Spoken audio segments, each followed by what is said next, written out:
a dime, penny. You're saying them out of order, but yes. Nickel, a copper. Quarter. A quarter.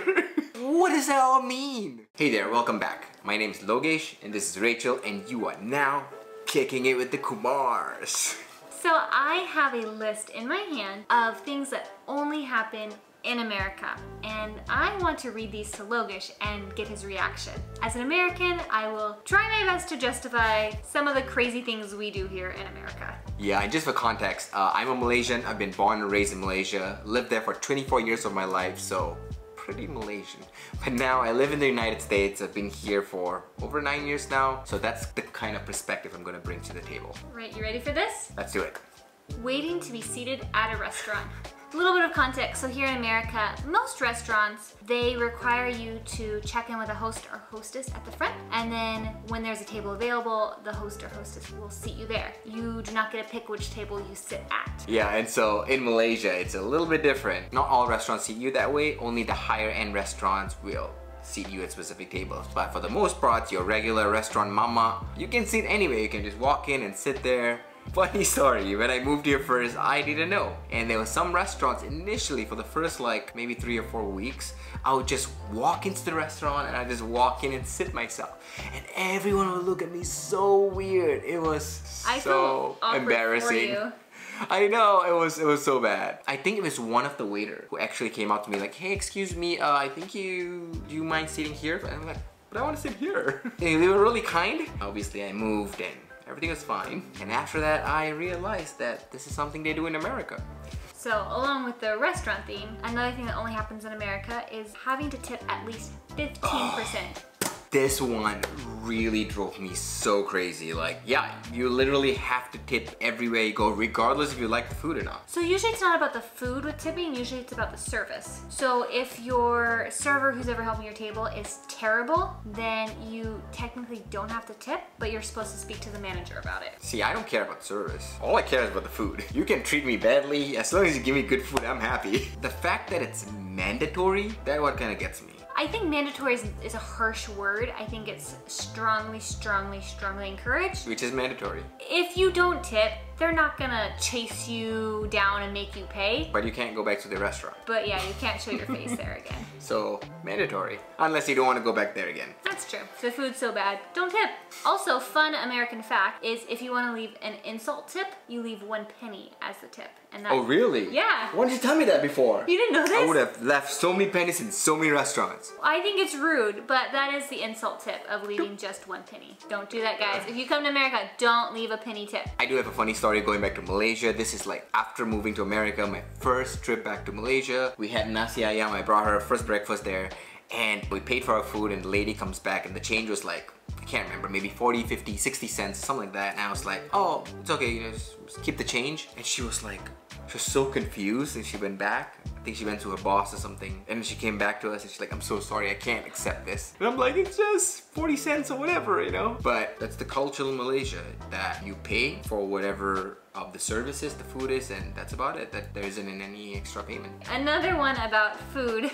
This one is portion sizes. Oh yeah. Oh yeah. Guys, in America, portion sizes are huge. Not only like portion sizes of food, but also drinks. 2 or 3 days ago, we bought coffee, and I was like, oh, let's get the medium one. And it came in like this huge cup. Like, what the heck is medium coffee? Like this big thing. It wasn't that big, but it was pretty large. It was like this big. It's holding. Huge. It's something that I had to get used to it. What we usually do is when we order food, you know, it's a lot, we eat just half of it and then save the other half for leftovers for later. Yeah, and it's actually pretty common to call taking that food home a doggy bag. Doggy bag? You didn't know this? Isn't that where they put the dog's poop in? No, gross. No, it's like... Doggy bag? You know when you ask them to like tapao at a restaurant? It's like that, you ask for a doggy bag. I guess... Why doggy? I don't know. Maybe you go home and feed that food to your dog. That's where it originated from. I don't know. But it's called a doggy bag. Okay. It's pretty common. You're gonna hate this one. What is it? Spray can cheese. Oh, the worst. It's so disgusting. It's not even cheese in the can, right? It's like cheese flavored. Cheese byproduct, right? I don't know what it's made of. It's definitely... But it's not made out of cheese. No, it's pretty gross. As an American, I can't justify this one. I don't like this. I think it's gross, but they come in these cans and you spray it kind of like whipped cream. And they call that food. I think it has a shelf life of an eternity. I've seen in some commercials, they're like spraying in the amount and stuff. Oh, gross. Like this, and it's like, what? That is so gross. So, don't recommend it. Advertisements for medical products. Oh yeah, so this one is actually pretty dangerous, I feel. I agree. So like in a regular TV commercial, they have like advertisements for medical products, like ask your doctor about this medication. And it's like, you have to prompt your doctor and say like, hey, I saw this commercial about this medicine. Can you prescribe it to me please? Or can I try it out? Or is it good for me or whatever? It's weird because doctor is the one should know about these products, and if it's right for you, prescribe it to you. So I think that's kind of weird. I actually heard that it's illegal to do this in most other countries, except for in America. I've never seen a commercial for any sort of medication on the TV in Malaysia. Yeah, like you were saying, it is pretty dangerous because people start asking their doctors for all these different prescriptions, and people might be prescribed things just because they asked for it, not because they need it. So it's pretty crazy. It's a multi-billion-dollar industry here. Pretty crazy that this is one thing that only happens in America. I wish it didn't sometimes. Yeah. All price tags don't have the taxes included. Yep, and that can confuse the crap out of you. I've got not cheated, but like you see something $2.99 and then you go to the counter and it turns out being $3.30 or whatever, because taxes are not included. A year ago, I bought a motorcycle and the price was like, I'm just throwing out a random figure, this is not actually it, but like say the price was like 5,000. At the end it was like 6,500 because they throw all this other, oh you gotta pay for this and this and this, and don't forget the 15% tax. The taxes are not upfront, so when you're shopping here, you need to take that into consideration. You don't know the exact amount you're paying unless you like obviously pull out your calculator and you're calculating yourself. You're not going to know. And another thing that's actually really annoying too is that every county area has different tax amounts. So the percentage of tax might be different where we live here than it is in a different county. And not only sales taxes, other taxes for different items, there right? There are so different categories of items have different taxes. I'm American, I've paid these taxes all my life, and I still can't explain what all of them are for, or why, or how much. I just always assume if I see a price tag, I add on another couple dollars depending on what it is. Using the Imperial measurement system. This is a rough one. It's a difficult one, a challenging one, because it makes no sense. What are you talking about? I mean, come on. There's 12 inches in a foot, there's 3 feet in a yard. What else? I can't even remember all the Compared to a mile then. I don't know how many yards are in a mile. For us, it's so easy. It's all in tenths. Millimeter to centimeter to meter to kilometer and so on. It's super easy. Just follow the freaking metric system. Like why? Why? Guys, I'm an American. I've lived here my entire life and I still don't understand all parts of the imperial system. Like I can't even remember how many feet are in a mile. I don't know. Some 5,000 something. Guys, it's terrible. It's super confusing. And not only that, even the dates. Why? Isn't it so obvious to say day, month, year? Simple, progressive. But no, here they gotta be month, day, and then year. Why? It's so bad. While we're on it, Fahrenheit versus Celsius. What's wrong with that? No, I'm saying Fahrenheit. 0 to 100. Fahrenheit makes no sense. 0 is freezing point, 100 is boiling point. Simple. Fahrenheit 32 is freezing. 312 is boiling. Why? Why? Come on, Americans. Why do you have to make our lives so much more difficult? Metric system, day, month, year, and Celsius. 3 little changes. Make an easier life. Yeah. Similar looking money. Is that not normal? No, it's not. In other countries, like in Malaysia, all our bills are in different colors, so it's easy to see which is which. So that when you go and pay in the grocery store or whatever, if you say take out 1 ringgit or 10 ringgit, they can easily see without like looking at the number. It's red, it's a certain number of bill. Blue, it's a different number of bill. Easy. Again, most people pay with credit cards now, so you don't handle a lot of cash. Yeah, this is true. Even like if you're paying for like something that's like $2, you can take out a credit card and pay for it. So people don't carry a lot of cash. Another thing about the money that does not make sense are the coins. Oh yeah, the coins. That is one thing that's super weird. So in Malaysia, simple, the coins. 10 cent, 20 cent, 30 cent, 40 cent, up till a ringgit. Simple. But here you have a dime, penny. You're saying them out of order, but yes. A nickel, a copper. Quarter. A quarter. What does that all mean? A penny is 1 cent, a nickel is 5 cents, a dime is 10 cents, a quarter is 25 cents, and a $half is 50 cents. But another thing that doesn't make sense about the coins is that, so a penny is 1 cent, is larger than the 10-cent coin, as is the nickel. The nickel is larger than the 10-cent coin. I don't know. You guys need to sort yourselves out, guys. We do. We're a bit of a mess. Getting carded buying alcohol. Ooh.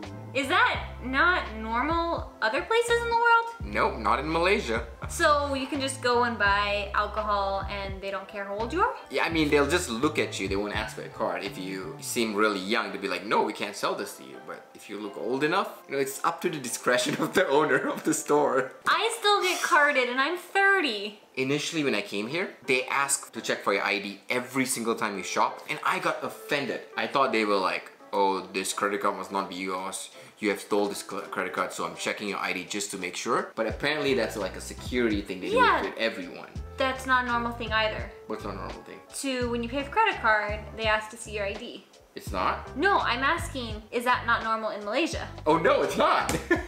It's not. Never. No. That's why I got so offended here. I thought that they were like profiling me because I'm a colored person, right? Oh, like, this guy doesn't have money, whatever. I was like, come on, I have money. No, a lot of stores have the policy, if you spend a certain amount, they will check your ID with your credit card to make sure the names match. Yeah, regardless of who you are. I didn't know that was... Yeah, it's not a thing. Just in America. Yeah. That should be on the list. That's why when I go back to Malaysia sometimes, my mom will be like, take my credit card and go buy stuff, and I'll be like, okay. That's funny, I never knew that.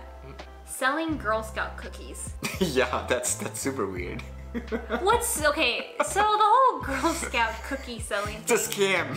Don't buy Girl Scout It's a culture.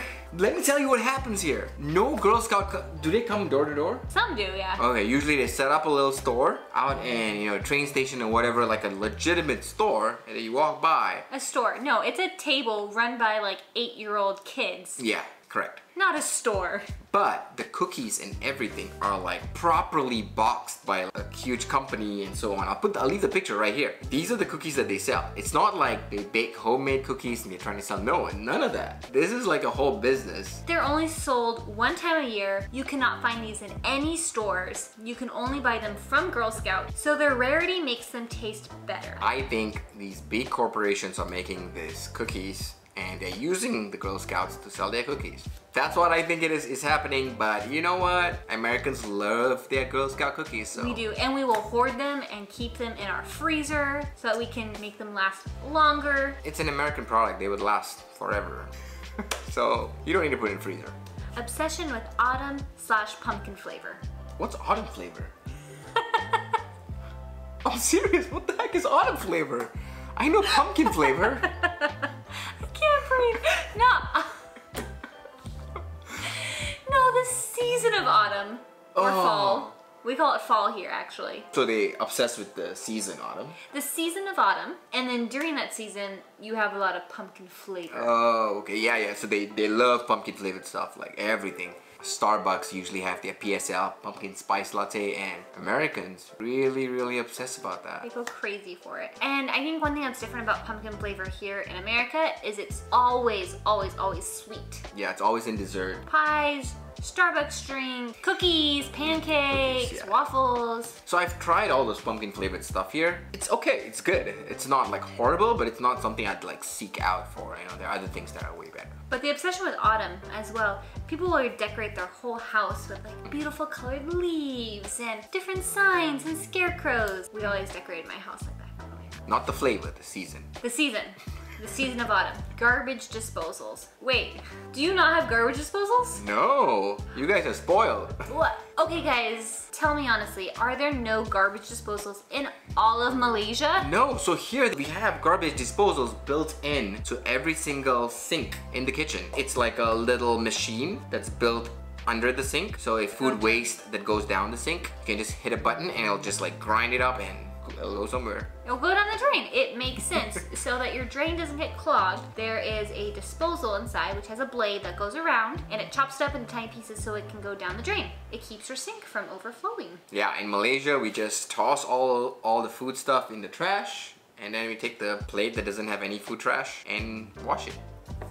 Free refills for drinks at restaurants. That's something that's not common. Wait, like even at McDonald's you can't get free refills in your drink? Not that I know of. I usually don't go and eat at McDonald's, so I'm not sure how it is in Malaysia today. But back then, when I was still living in Malaysia, I don't think you got free refills. You need to pay extra for it. Here, like no matter what restaurant you go to, if it's a soft drink like soda or iced tea, most restaurants will give you free refills. Yep, that's true. I mean, it is expensive here, so you kind of have to expect that kind of service, I guess. In Malaysia, stuff is cheaper. So, you know, that. yeah, so you can't really, and knowing some Malaysians, if you tell them free refill, they will go above and beyond and they might bring a container from home and refill, you know?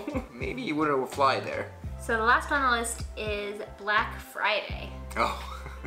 So for those of you who have no clue what Black Friday is, we have a holiday here called Thanksgiving, where we celebrate everything we're thankful for. It always falls on the 4th Thursday of November. The day after is called Black Friday. And this is when all the retail shops have crazy discounts on whatever item you can imagine. And people line up, people go shopping at 4 a.m. You've probably seen this on the news. People get trampled. People have been killed during Black Friday. Yep. And why this happens is because these retailers are smart. They put really crazy discounts, like for example, a TV would be like, I'm just throwing a random number, say if it's $1,000, they'll drop the price to like $200 for that same TV, but they'll only limit it to like the first 10 people. So everyone will rush in to try to get that 10 TVs, and then you're not going to get any more discount after that, but you're going to look for other things to shop for in the shop. Other stores will just have not as crazy of deals, but will have really good deals, but the lines will be so long, there'll be so many people, it is pretty outrageous. I do have a question though. Why is it called Black